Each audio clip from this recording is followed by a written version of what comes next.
Misha, está tudo escuro, nenhuma luz brilha através das janelas. No entanto, meu pai tem que estar em casa. Está bem tarde. Coloco a minha chave na fechadura, sempre apreensivo em descobrir que ela não vai funcionar. É claro que meu pai não teria nenhum motivo para me manter fora de casa, afinal, ele nunca me pediu para sair, mas também não sei se ele me quer aqui. Entrando, fecho a porta atrás de mim e guardo minhas chaves de volta no bolso. Um cheiro forte me atinge e eu estremeço, olhando ao redor. A apreensão se alastra. A casa está uma bagunça. Meu pai sempre foi um maníaco por limpeza e com minha irmã e eu ajudando nas tarefas, mantivemos uma casa bem arrumada. Mas olho em volta, vendo correspondências e jornais no chão, algumas roupas na escada e sinto o cheiro de algo que é uma mistura de comida velha e roupas sujas. Passando pela sala de estar, percebo luz vindo da sala e vejo a televisão ligada. O volume está baixo e meu pai está deitado na poltrona reclinável, de pijama e roupão. A mesa está cheia de xícaras de café, guardanapos e um prato de comida quase intocado ao lado de sua cadeira. Eu me aproximo e olho para ele adormecido e sinto o peso da culpa. Dani estava certo, meu pai é um cara ativo. Mesmo depois de Anne, ele ainda cuidava das coisas por aqui. Mas dá para ver o tom pálido em suas bochechas magras e como suas roupas estão amarrotadas, como se as tivesse usado por mais de um dia. Meus olhos começam a queimar e, de repente, eu quero a Rien. Eu preciso dela, estou com medo e não sei o que fazer agora. Não consegui recuperar o que eu precisava em Falconswell, mas não sei se me importo mais. Porém ainda não quero deixar a cidade. Eu quero a Rien, mas também sinto que se eu for embora agora e deixar meu pai para sempre, vai significar que Anne realmente se foi. Qualquer semelhança da vida que tivemos antes seria uma lembrança. Eu me sento no puff, observando. Sua cabeça está virada de lado e dou uma espiada num frasco de comprimidos na mesa. Não preciso olhar para saber que é um ansiolítico. Meu pai sempre deixa um por perto há anos, algo para acalmar os nervos quando se cria dois filhos sozinho. Honestamente, acho que ele começou a fazer isso porque minha mãe foi embora. Ele a amava e ela se foi. Sem cartas ou ligações, nada de contato. Ela deixou os filhos e nunca olhou para trás. Eu soube lidar com a situação, meu pai se enterrou nos filhos, trabalho e hobbies para não pensar nisso, e Anne esperou. Parecia que ela sempre pensava que nossa mãe ia voltar e que queria nos ver um dia. Estaria pronta para ela. Ainda sinto a presença da minha irmã nesta casa. Como se ela fosse entrar pela porta, suada e sem fôlego por causa dos exercícios, e bradando ordens, me lembrando de que era minha vez de fazer o jantar e de dizer ao papai para colocar as roupas na secadora. Eu sinto falta dela, pai, digo baixo e calmo, o desespero me dominando. Ela me ligou naquela noite. Eu olho para ele, querendo que ele estivesse acordado, mas também feliz por não estar. Ele sabia que ela me ligou, provavelmente só um minuto antes de ela cair na estrada, mas ele não ouviria mais nada. Ficaria furioso porque sabia que era culpa minha. Não atendi porque estava ocupado, continuo. Presume que não fosse nada demais. Você sabe como ela sempre pegou no meu pé por não lavar meus pratos ou roubar suas batatas, né? Sorriu com as lembranças. Pensei que era algo sem importância e que ligaria de volta em um minuto, mas cometi um erro. Solto um suspiro e fecho os olhos. Se eu tivesse atendido, podia ter chegado a tempo até ela. Podia ter conseguido uma ambulância antes que fosse tarde demais. Quando liguei de volta, ela não estava atendendo, digo, mas para mim mesmo, revivendo a noite na cabeça enquanto as lágrimas se formam. Eu ainda acordo, assustado, e por um momento, acho que foi tudo um pesadelo. Agarro meu telefone, com medo de ter perdido uma ligação dela. Apoio a cabeça com as mãos. Nas semanas que se seguiram à morte de Anne, meu pai e eu brigamos ou nos ignoramos. Ele me culpou por não estar lá quando ela precisou de mim. Afinal de contas, ela ligou para mim, não para ele. E eu o culpei também. Se tivesse parado de pressioná-la e a convencido de que nossa mãe jamais voltaria, ela poderia não estar destruindo seu corpo para tentar ser a aluna perfeita, a atleta perfeita, a criança perfeita.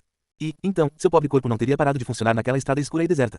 Se não tivesse tomado os calmantes quando fosse conveniente, então, talvez Anne nunca tivesse tido a ideia de tomar anfetaminas para dar um impulso para fazer mais do que deveria e ser perfeita. Anne seria a melhor pessoa. Lutava pelo que queria na vida. Tanto talento desperdiçado. Às vezes, eu também queria que tivesse sido eu. Olho para cima, vendo dormindo ainda. Ele disse isso para mim uma noite, quando nós brigamos e criticando um ao outro, e isso me machucou, mesmo agindo como se eu não tivesse ficado. Sabia que ele não queria dizer aquilo, mas sei que ficaria mais contente se ainda tivesse a filha com quem tinha um bom relacionamento. O que ele tem comigo? Mas não posso abandoná-lo. Anne está nele, ela está nesta casa e somos sua família. Nós temos que ficar assim. Nós nunca vamos ter um relacionamento como você e ela tiveram, mas estou aqui. Levanto e, em silêncio, começo a limpar a mesa bagunçada, indo para a cozinha lavar a louça.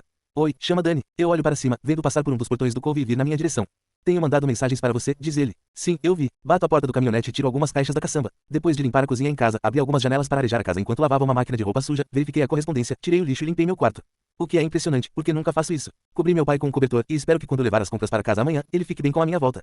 Creio que descobrirei. Fiquei repassando aquela música que você me deu com os caras. Nós ficamos acordados até as 3 da manhã hoje, comenta. Acho que conseguimos alguma coisa. Aceno, não muito interessado nisso agora. Minha cabeça está em 1 milhão de outros lugares. Ainda não tenho ideia de como vou confessar tudo a Rien. Meu Deus, ela vai me matar. Dani caminha comigo enquanto atravesso o estacionamento na direção da entrada do portão. O que está fazendo? Pergunta. Vai voltar para casa? Voltarei em breve, respondo. Só tenho que esclarecer algumas coisas aqui primeiro. Precisa de ajuda? Viro a cabeça e digo por cima do ombro. Vá buscar mais caixas se quiser. Ele corre de volta e traz o resto das caixas que peguei da garagem em casa e andamos pelo antigo parque. Não trouxe muita coisa quando decidi me esconder aqui, portanto, não vai demorar muito para arrumar minhas coisas. Mas não estou com pressa. Eu realmente não quero sair, só que não posso mais ficar aqui como uma Saint Laurent, um nome que escolhi aleatoriamente há um mês quando pedi ao meu primo para me ajudar a conseguir a carteira de motorista falsa e inventar alguns registros escolares. Só mantive minhas iniciais. Uma vez que as pessoas, 2 pessoas, em particular, descobrirem que sou Micheler, a brincadeira acabou. E não posso mais mentir para ela. As coisas nunca deveriam ter ido tão longe. Não tenho nenhum amigo. Ouvir suas palavras e ver seus olhos esta noite, naquele momento em que ela desabou, fez com que eu me odiasse. O que ela vai pensar amanhã quando descobrir que seu melhor amigo a apunhalou pelas costas e a olhou nos olhos enquanto fazia isso? Dani e eu descemos as escadas do pavilhão dos funcionários e me aproximo da parede oposta, apertando alguns interruptores. Luzes se acendem, iluminando os longos corredores enquanto seguimos em frente, para o quarto que tem usado. Não sei como consegue dormir aqui, murmura. É igual a um filme de terror. Dou uma risadinha. É definitivamente assustador, mas não estava pensando muito na época, na verdade. Imaginei que por estar perto de Falconswell, provavelmente não seria descoberto, pelo menos foi o que pensei, e tenho boas lembranças de ter vindo a este lugar com Anne quando era criança. Abro a porta do quarto, Dani vindo atrás, e eu ando a curta distância até a mesa ao lado da cama e acendo a luz. Uau, diz Dani, o que foi? Olho para cima e sigo seu olhar, mas rapidamente percebo a que ele está se referindo e paro de respirar por um segundo. Mas que merda é essa que você tem feito por aqui? Giro ao redor do quarto, vendo a enxurrada de papéis espalhados por quase todos os centímetros do lugar. Cartazes estão arrancados das paredes, minhas roupas estão espalhadas, e uma mesa com algumas velas está derrubada, todas as minhas posses pessoais estão no chão. De repente, sinto minha pulsação latejar no pescoço como se a veia estivesse tentando atravessar a pele. Eu não fiz isso. Inclino-me e pego um punhado de papéis do chão, vendo meu nome no final de cada carta, algumas com data de 1 ou 2 anos atrás e uma da época do primário. Tenho certeza disso porque assinei meu nome Michi durante um período extremamente idiota que estava passando para soar menos feminino. São todas as cartas que foram enviadas para Rien. Estava com ela. Como vieram? Sinto o estômago revirar e estremeço, sabendo que não existe outra maneira de essas cartas terem chegado até aqui. O que isso quer dizer? Eu me sinto um pouco tonto, mas olho para cima, acompanhando para onde ele está apontando. Na parede, escrito com tinta spray preta, letras enormes nos encaram. Você me enganou, fica esperto e me aguarde. Ah, merda, caralho, não consigo me mexer. É a letra de uma das minhas antigas músicas que Rien me ajudou a escrever. Corro na prateleira sobre a mesa de cabeceira, vendo que os poucos itens que estavam escondidos lá foram retirados. Agarro a pasta onde guardei algumas de suas cartas, minhas preferidas que releio, mas assim que a pego já a sinto mais leve. Não, não, não, não. Abro a e olho dentro. O que é isso? Porra, grito. Todas sumiram. Jogo a pasta longe. Merda. Que foi? Quem? Puta que pariu. Eu chuto e esfrego as mãos pelo rosto. Ela sabe quem eu sou, encontrou as cartas e as pegou de volta. Eu giro e corro porta fora. Misha, grita Dani. Mas eu não paro. Corro pelas escadas subindo para o andar principal e disparo para fora, correndo pelo parque. Ela vai me ouvir, vai entender. Não era para tudo isso ter acontecido. Enfio a mão no bolso da calça à procura das minhas chaves e subo na caminhonete, saindo do parque e pegando a estrada. As cartas. Droga. Conhecendo o temperamento de Rien, é bem provável que estão despedaçadas no fundo de uma lata de lixo a essa altura. Porra, aperto o volante, esfregando os olhos com a outra mão. A estrada fica embaçada e tento acalmar a respiração. Aquelas cartas são tudo. Elas são ela e eu, as crianças tentando apenas descobrir quem são e passando por todas as nossas dores do crescimento. Foram por elas que comecei a me apaixonar e precisar dela. Elas são minhas malditas músicas e uma parte de mim. Nossa história está naquelas cartas. Cada coisa bonita que ela me disse para girar meu mundo de cabeça para baixo. Meu estômago revira. Se elas não existirem mais, juro por Deus que... E se Rien não me ouvir, não sei o que vou fazer. Depois de 10 minutos, finalmente estou estacionando na rua em frente à casa dela. Desligo o motor e pulo da caminhonete, correndo até a porta da frente. A casa está escura e tranquila, o que é esperado a 1h da manhã. Mas quando levanto o vaso de flores, a chave não está lá. Fecho as mãos em punho. Dou a volta na casa, verificando as janelas para ver se abrem, mas então vejo uma escada apoiada na lateral da casa e paro. Olhando para cima, não vejo luz vindo pela janela de Rien. Que se foda. Se ela não estiver em casa, vou esperar. Eu começo a subir. Subindo a escada, piso no telhado e caminho até a janela. O quarto está um breu total, mas quando escuto uma música, True Friends, de Bring Me The Horizon, não hesito. Levantando a janela, jogo uma perna em mim abaixo, deslizando para dentro. E eu a sinto na hora. Eu me endireito, ouço uma respiração ofegante e viro, observando sua sombra escura sentada com os joelhos dobrados no canto do quarto. Ela pula do chão e avança em mim. Saia. Vejo seus olhos vermelhos e úmidos, o short do pijama amarrotado e a regata rosa encharcada de lágrimas, seu cabelo solto e bagunçado ao redor dela. Parece que está chorando há horas. Mas ainda assim, a fúria dela está lá. Dou um passo em sua direção. Onde estão as cartas? Vá se foder. Ela explode. Queimei as cartas. Eu me viro e dou um murro na parede. Pare, choraminga. Minha mãe vai te ouvir. Não tô nem aí, respondo, girando e ficando na cara dela. Você pertence a mim mais do que já pertenceu a elas. Ela sacode a cabeça, os olhos se enchendo de lágrimas novamente. Como pôde fazer isso? Era para eu confiar em você, e esse tempo todo, estava bem aqui, me observando. Você estragou tudo. Não vim para Falcon SOL por sua causa, grito de volta, aproximando-me dela. Mas acredite em mim, eu não me arrependo. Que desperdício de tempo que tive com você todos esses anos. Agora eu sei. Ela arfa com um soluço. Saia, mas não posso ir embora. Nunca pensei que faria Rien trevar ou chorar, mas nas 2 vezes que fiz, foram nas últimas 2 semanas. Continuamos escrevendo porque precisávamos um do outro, porque melhoramos a vida do outro. Mas mesmo depois de conhecê-la há anos, não demorou para eu acabar com o que tínhamos. Nós éramos perfeitos um para o outro, até nos conhecermos. Eu percebo agora, enquanto estou olhando em seus olhos furiosos que mostram a dor que ela está tentando esconder de mim, que existe muito mais nela do que o que estava em suas cartas. E muito mais em suas cartas que ela me deixou ver, só a mim e mais ninguém. Eu quero tudo isso. Você é tão egoísta, ela chora baixinho. Você toma e toma e toma e nem pensou em mim, não foi. Nunca fui algo verdadeiro para você. O desespero atravessa por seus olhos e o ódio serpenteia pela minha pele. Odeio que ela esteja me olhando como se eu fosse um deles. Andando em direção a ela, eu a forço a encostar na parede, tirando minha camiseta e a segurando na mão. Ela olha para mim, confusa. Que diabos você está fazendo? Veja, não desvio meu olhar do seu, querendo que ela olhe para o meu corpo. Nós estávamos muito consumidos no drive-in e na cama esta manhã comigo por trás dela, então ela não deu uma boa olhada. Acendo meu telefone e o seguro, iluminando minha pele. Seus olhos descem, parecendo incertos, mas lentamente, ela deixa seu olhar vagar sobre mim. E sei exatamente o que está vendo. Seus olhos caem sobre a fita cassete no alto do meu peito, notas musicais saindo dela, e o rótulo da fita está escrito, A Mão que Governa o Mundo. Foi um jogo de palavras de um poema que Rien citou uma vez em uma carta quando estava me encorajando a começar uma banda. Seu olhar desce até os pequenos pássaros pretos que voam ao lado do meu abdômen e sobre o quadril. Palavras flutuam junto com o desenho, voos de anjos cantam para o teu descanso.